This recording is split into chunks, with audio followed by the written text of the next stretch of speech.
All right, YouTube, greetings and welcome back once again. This is Amuna. I am going live today from StreamYard to see if it works in preparation for tomorrow.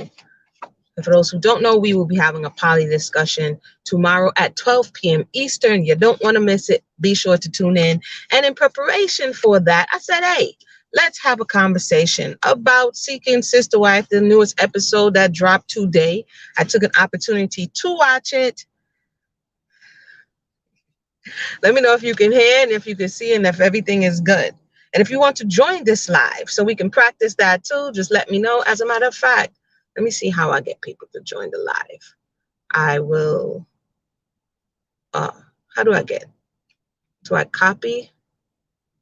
Oh, here's the link. Oh, wait. It's been a while, you guys. And I usually do this stuff on my desktop. So we're going to talk about and post a comment. If you would like to join this live, here I'm posting this comment here. Oops. Wait a minute. I want to see if somebody's ready to click in. Come on, thing. Okay. Sorry for. I want to get out the kinks today. Okay, there goes the link. Okay, I'm doing it all from my phone. Shalom, sis. So basically today's Seeking Sister Wife conversation. I'll start a cult. Cult.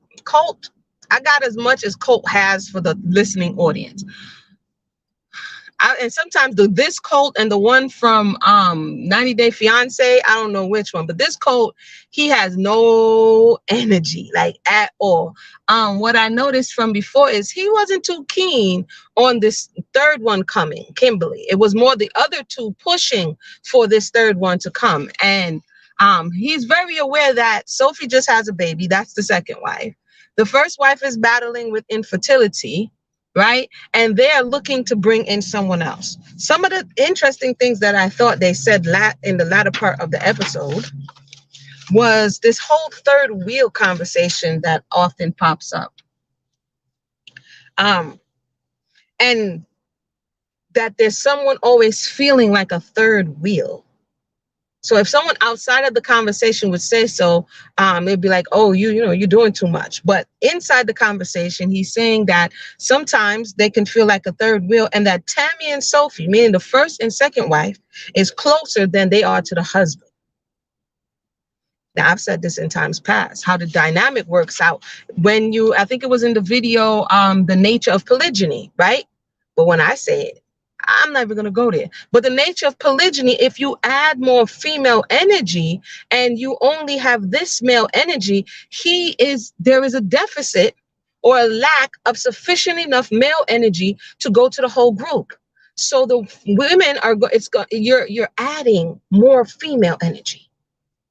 You understand what I'm saying? So now this female energy is going to be depending on one another for things they may depend on the husband for, but because he's not able to meet their needs, now they have to become over dependent on. So this is when I talked about it being imbalanced and creating imbalance. It does. So Colt, in his own words, says that sometimes he feels like the two wives are closer, and their reasoning for having a third wife is that when they're out, one can be out with him, Colt, like he really goes anywhere. Don't look like he go nowhere but to the farm. But when they're out with him, the other two won't be alone. Interesting. Thank you for those who just joined us. I put the link if you would like to join the discussion as I'm trying to work out the little kinks on this here conversation. So that was to me like, and he doesn't look like he's feeling the Kimberly girl. Y'all let me know if he's feeling the Kimberly girl. To me, he's like, this is a bit much. This is a bit much. The next person I want to talk about, I'm saving Garrick for last, as y'all can see. Let me see. He's not certain about the new girl. She's a little bit of a tomboy. I don't think he's feeling her.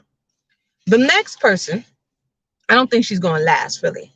The next, oh, y'all like my flower? Sorry, my son picked my flower today and now it's getting all wilty, but it'll be okay. The next person who is kind of like, sometimes you got to have fillers is Sidian. Sidian, bruh. You had your wife, then you tried to put another, then you lost her. Now you got back the other who ended up leaving. and now you're looking for another. I'm like, maybe it's me, and maybe I keep saying this, so y'all bear with me, but I don't really see you guys interacting and going in the show and engaging with their children to the degree that they try to pursue other people. It's like going 110% for another job, and you don't even necessarily show up to the present job 100%. I know somebody might be like, Amuna, that is not a good analogy, but it looks to me like currently he has work at the farm, the first wife who's suffering with infertility, the second one who just had a baby, and y'all have time apart from your 4-year-old daughter, your brand new son, the two women to look for somebody else. I don't know. Let me know your thoughts on that. Again, I'm live streaming from brand new from this, so let me know if it's coming through. Type it in the box on the side, and if you want to join the panel, we could do that too. So Sidian, what in the world is Sidian doing at the psychic? Didn't he learn from the high value man that got duped from going to the psychic? I'm just playing, but so the psychic is telling him a lot of what he wants to hear. But when the lady leaves, when the potential leaves, she's like, nah, I'm not really feeling that. And on top of that, she wants to know if she can be polyamorous. I'm like, yo, this show is doing too much. This show is doing too much. I'm sorry. I'm just going to go ahead and skip over Sidian because nothing much is going on with Sidian. Let's save Garrick and Danielle for last. Jared and Vanessa. Somebody said look over at their what do you call it? Instagram thingy thing. Jared and Vanessa. There's some of us who may already have a thought in our mind, right? And it doesn't matter what you put in that space as long as it gets filled. Right. So it seems that Jared already has in his mind 4 women. And he's just looking, does this one fit? Does this one fit? Does this one fit? This one? That's what it looks like to me. So I don't know why they keep talking about potential. The person agrees to go out for a drink and they are potential sister wife. I'm not. Anyway, he goes out with this new young woman and the young woman throws them a curveball. If you haven't seen it yet, this is all spoiler alerts. The young woman throws the curveball. She's 22 years old, reminds them of Kay, and she wants to explore. The funniest part of that conversation is he asked her if she was Dora the Explorer. I thought that was funny. Okay. But he has his wife on board now. Vanessa giving me some weird vibes. Am I the only one that Vanessa's giving some weird vibes at this point? Vanessa's looking like she's looking for, according to she's looking for a friend, someone to help with her children and help around the house. Like, I think Jared sold Vanessa on this concept, and then she realized that she can get some relief on some of her chores. And so that's why she's jockeying for somebody to come and take some of this weight off of her. In the interim, while they're looking so diligently, for those who just joined us, if you'd like to join this here breakdown and you've seen this week's episode, just let me know in the box. But in the meantime, can't you hire an umpire, a nanny, a nurse? In the meantime, a housekeeper, someone who can be trusted. Most high value people, when they have children or they hire a nanny. Someone, an umpire. If you want to bring somebody in, it doesn't have to be on a K-1 visa. It can be on a work visa. And they will come and aid you. You know who came on a work visa? This is maybe a different show. 90 Day Fiance. What's the good name of the girl that Colt got with from Brazil? Not the first one, the second one. Her name, the redhead one, her name just escaped me. She was an umpire when she came over here. Such things are possible. So pushing like 100% in the term that you're looking for all these people to join your family, if you really need help around the house, just get help around the house. Am I tripping? No? Okay. So basically the whole Jared situation, they just look like they're looking for some help, and Jared is looking to fill up these slots that he has, these predetermined slots, and it's just a numbers game. I could be wrong, but that's what it looks like to me. Yeah, what is up with all of this? I want somebody to be my best friend. I think this is a reimagined sister wife term, because I, even for those who may be biblical, I looked for sister wife in the Bible. It's not there, right? This term sister wife is from someone's imagination, dredging up this thought of what it means to be in a relationship with somebody with the same people. So this whole, I want her to be my, it's asking a lot. I want her to clean. I want her to clean up after my children. I want her to take care of my husband. And I want her to be my best friend. We heard this from Ashley Snowden as well, right? So I'm like, where are you guys getting this concept from? Where are you seeing it work in somebody? I love doing cultural analysis. Are you seeing it in Nigeria? Are you seeing it in South Africa? Are you seeing it in India? Where are you seeing this concept in working form outside of the Mormon community, that the sister wife is supposed to be all that you guys are reimagining her to be? I just need some help with that. You guys help me, please. That would be nice. It sounds like I'm hating. For some people, like, Amuna, you sound like you. I'm against the imbalanced, an imbalanced, idealistic, unrealistic thought process of this whole conversation, right? And how so many people fall in this pit because they're sold. I was listening to the Snowdens who weren't featured on this particular episode, but I was listening to an old podcast. And then if you're on the channel, check out some of the stuff. I got more coming. But I was listening to an old podcast, and what Dimitri Snowden was saying was that in retrospect, he realizes that he was leading the conversation in the way in which he attracted these women with the benefits. And according to him, the issues came about when they were sold on all of the benefits. But when they got there, the reality of their life did not match all of the things that he sold them on. This is him admitting that. It's just too much for me to go to, but he's admitting this. So what we see oftentimes is people putting this package together. You know, they want to sell you a timeshare. It's hard to get out of the timeshares. They want to sell you, you know, a new car. They want to sell you a new vacation. So all of the benefits go in this package, this benefits package. But all of the back end and the real nitty gritty stuff is like really in fine print. You understand? And people who may have this ideal of, yeah, I want to try that and I want a sisterhood, and they uproot. If they have children, they move. Oftentimes they're alienated from their family or friends because they don't agree. And they put everything, they invest everything into the relationship. And if it doesn't work, or if they're experiencing issues, there's no place else to bring it. I've heard people say they want a sister wife because they don't want to tell anybody else what's going wrong in their relationship, because they don't want to feel judged. We have to understand that this type of relationship structure is different than what is traditional, and it puts you in a place to feel as though you have to hide what's really going on because you don't want to feel judged. And that takes me right into Danielle. Deborah, let me see here. You can't be on the live stream. Deborah says she never saw any of the episodes. Hopefully it's going good. I don't hear anybody saying they can't see, so let's continue. Into my suspicions about Danielle. I put a video up about all is fair and love in poly. And is Danielle Merrifield okay?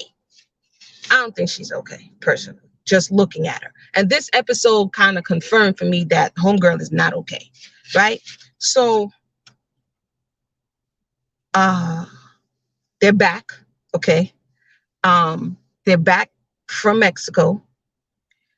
Garrick has no vibes. Garrick, you've been gone for almost 2 weeks from your children. Danielle is like hugging her children, so glad to see it. Derek just rolling in his bag like, hi guys. Garrick is looking like he is not excited or glad to be back. Okay, he looks like he's sulking. Now, like I said before, sometimes it appears that Garrett can't even speak above a whisper. Like the way he, I kind of miss Bert. This is how he talks. But I don't believe it. I think Garrett is playing games. So he doesn't, I took notes, by the way, because this is still a version of Noteworthy. It's just live. The mother and the sister-in-law told a lot of the business. They said in the past, Danielle was depressed. They felt that she didn't really want to do it and that she was just going along with it. Let me quote what they said. She wants to please her husband. She was depressed in times past.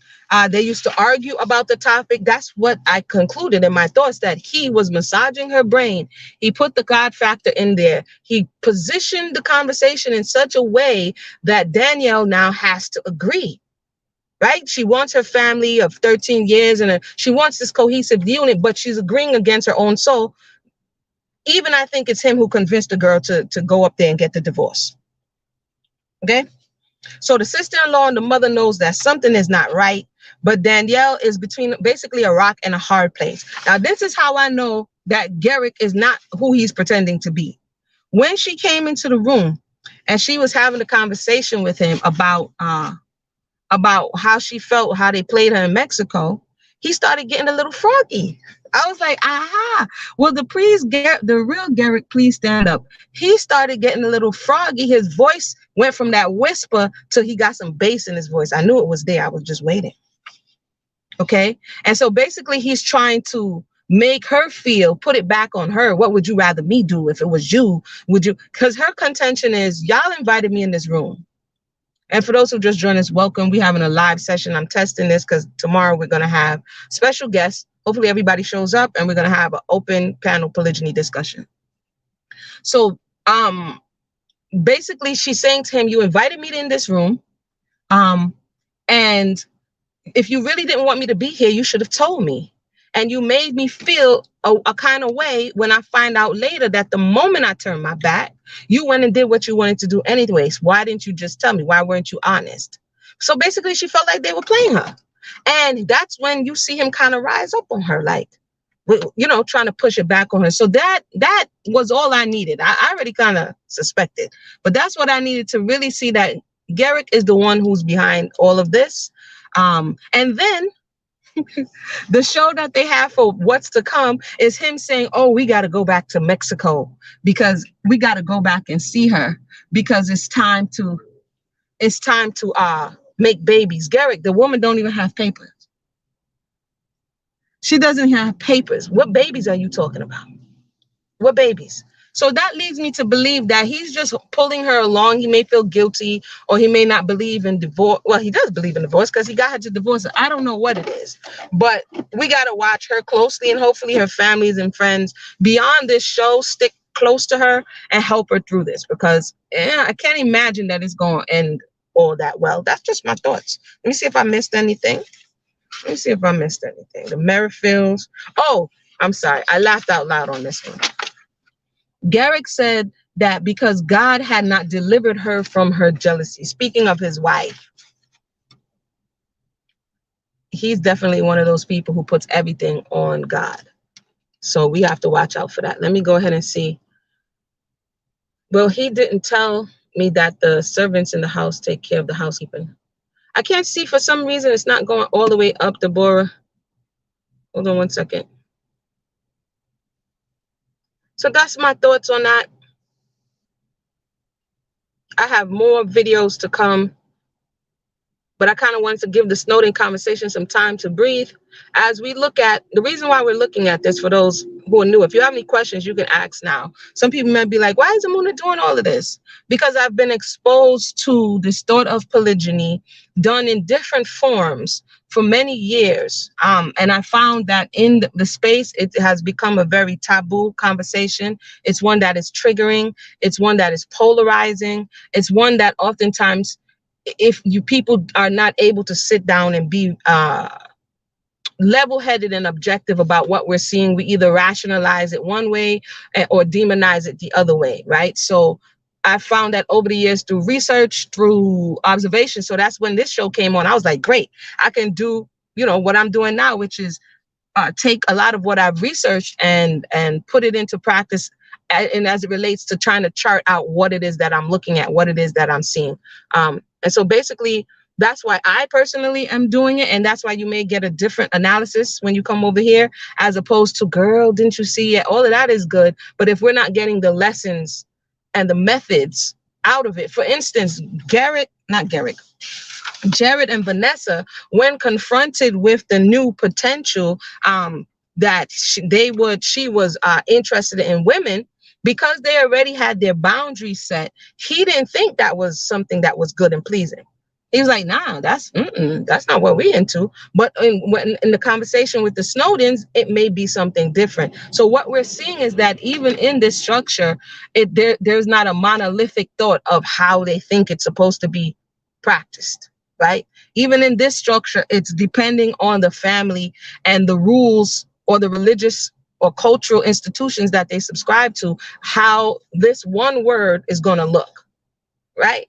So that's something that we can do as we grow in this conversation, is not just assume that somebody says they're polygamous and it looks one way. You give the person an opportunity for them to tell you, what does that look like to you? Some people go into these spaces and just assume. For instance, I didn't talk about her much, but Kay, I'll talk about her and then I'll wrap it up because I forgot to bring my water and I'm getting thirsty.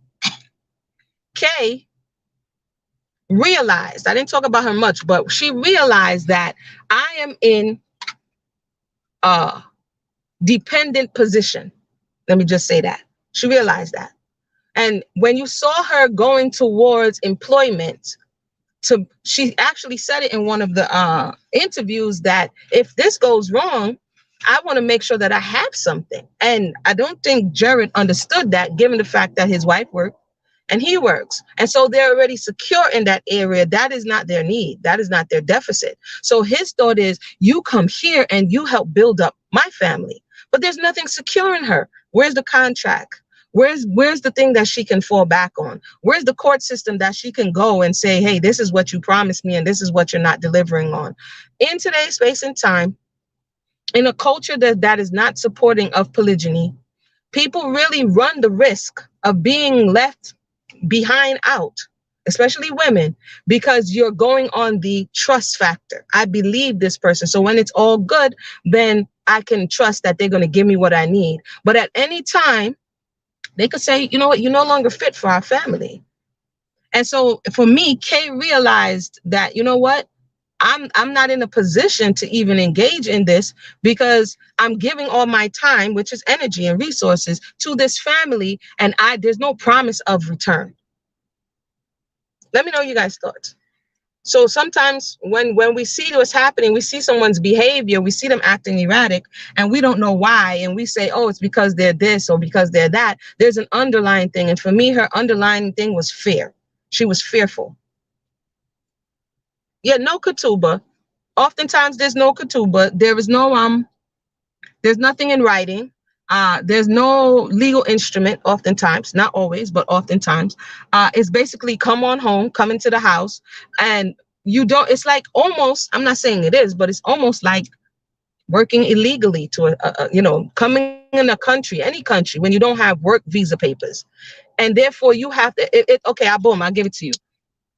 There's something that's happening in the Middle East where a lot of girls from Kenya, from Ethiopia, places like this, from Nigeria, are going to these agencies. And these agencies, these employment agencies, are telling them, I can take you over to the Middle East, over to Dubai, or over to all of these places and get you work. You can be living, you can work at these families, and then you can help support your family back home. There's a lot of news reports that has happened around this. And what happens is a lot of girls are like, great, there's no opportunities here, I can go there. So the thought is, you exchange for us, and then we're going to give you food, clothes, and shelter. A lot of these families take their paperwork, they take their capacity to do whatever it is that they need to do. And so now they're stuck. So there's no necessarily record that you're working. There's no pension that you're working towards. There's nothing that you actually are looking to come back to you because of the way in which you entered into the contract. So it is with polygyny. It's very unsecure unless the people are secured. If you disagree, let me know. If you agree, let me know. If you'd like to add on, if you'd like to come on to the conversation tomorrow, let me know. If you see a poly relationship as a co-op body of people, you got to give the conditions and provisions. Yeah, that's only righteous. And a lot of times it's either given, but it's not being able to be upheld, or it's not given at all. If you say that you're entitled to X, Y, and Z, that has to be something that person can take into a court of law. This is like, Danielle, why did you give up your ability to have a remedy or recourse for anything that happens? You gave that up. You have no legal right. right? You have no legal right. So, I mean, you don't want to go into things like, oh, what if? But the reality is we live in a world where people change. And if you have no legal right or recourse or no remedy, if you're wronged, you're putting yourself in a very compromising situation. Yeah. Deborah says, yeah, I worked with giving women shelter in Hong Kong years ago. Oop. And it was sad. Yeah. Okay. So that's how you put people's thing on the screen. Look, I'm learning today, guys. You guys are with me on this learning thing. It's been a while for me in YouTube. Okay. So if I click their thing on the side, it goes on the screen. Cool. Cool. Yeah. This thing, it's easy to see. I keep saying I'll leave with this. There's a principle behind everything that happens in creation. And if we find the principle, then we can look for the patterns, right? Or if you look for the patterns, you can get to the principle. And so it's about power and it's about control more often than not. The people who say Ashley is overly, in the Snowdens is overly controlling is realizing that she is, if she is in a relationship that has an imbalanced power structure.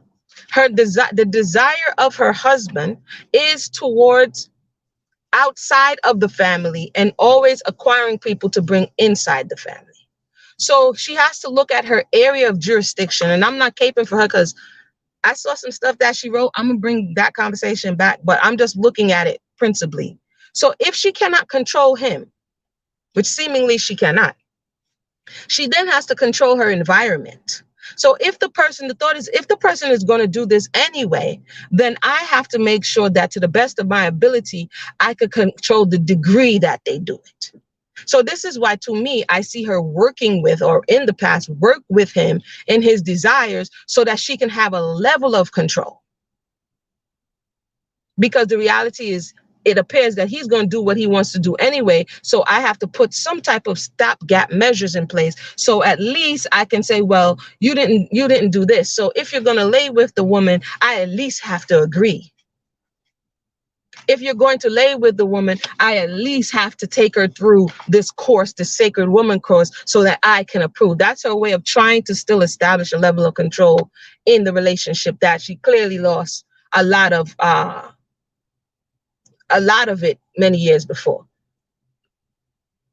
It only goes to show that law is important. Those women were kicked out of Dubai, for instance, Asian home keepers and nannies hired basically as indentures. Yeah.